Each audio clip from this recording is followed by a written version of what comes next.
మంచిర్యాల జిల్లా జొన్నారం మండలం ఇందన్పల్లి గ్రామంలో పీఎస్ఎస్ ఐకేపీ ఆధ్వర్యంలో వరి ధాన్యం కొనుగోలు కేంద్రాన్ని ఖానాపూర్ ఎమ్మెల్యే వెడ్మబొజ్జు పటేల్ ప్రారంభించారు.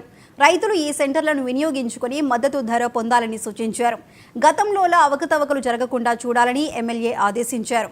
ఎవరైనా అక్రమాలకు పాల్పడితే చర్యలు తీసుకుంటామని ఎమ్మెల్యే హెచ్చరించారు.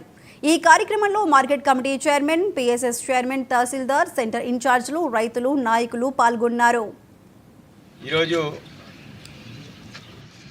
వరిధాన్యం కొనుగోలు కేంద్రాలని పొద్దునుంచి కూడా ఇనాగ్రేట్ చేస్తూ వస్తున్నాం.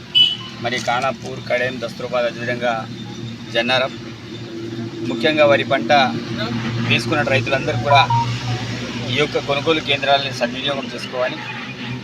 అదేవిధంగా రాష్ట్ర ప్రభుత్వం పక్షాన గతంలో సన్నవడ్లకు 500 చొప్పున బోనస్ ప్రకటించాం. అది కూడా బోనస్ కూడా ఇవ్వడం అనేది జరిగింది.